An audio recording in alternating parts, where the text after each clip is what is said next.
dia orang ni. Resident Legenda aman.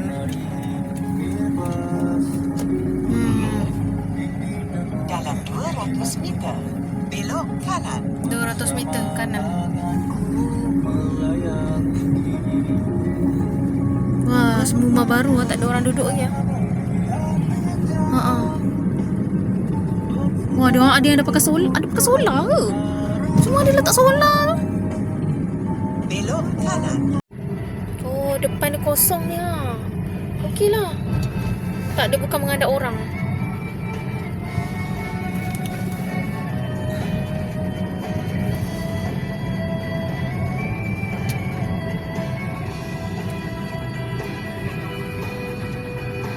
Parking, masuk.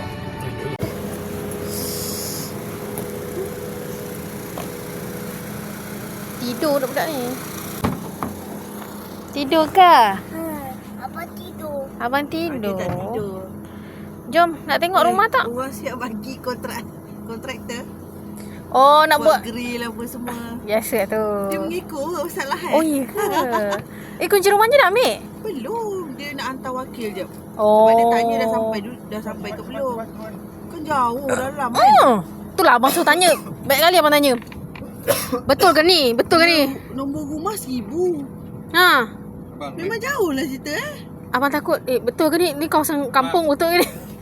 Dia orang beli rumah taman ke rumah kampung ni? Risau. Abang nak ikut mana? Akak punya handphone. Ni akak punya handphone dah gone. Oh, daripada sini dah boleh tengok. Oh, dia dah siap mozet semua Ain. Dah siap mozet. Mana rumah aku? Ni lah. Ya. Ha, ni. Nampak tu? Ha, tu laki kau kat depan tu. Oh, dia siap mozet lah. Oh, tu dah sampai lah. Ha, sampai dah. Ha, pergi. Betul kan? Kereta tu. Tak tahu. Mana ada lock. Ah, dah sampai. Ha. Ni belakang. Palong. Ya, Pak Long tidur. Biar dah Pak Long tidur dulu. Janganlah.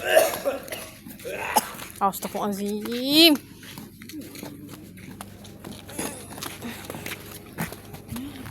Renovation. Yelah, dia nak ni promote. Aduh. Sekejap tu orang ni belum bagi lagi. Ni apa? Bilik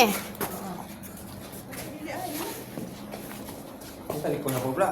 Telefon abang. Ya Allah. Saya orang baru sini. Undi saya jadi ketua taman sini. Undi aku tahu tapi kau bukannya duduk sini. Ini pun OLED semua juga ni kan. OLED.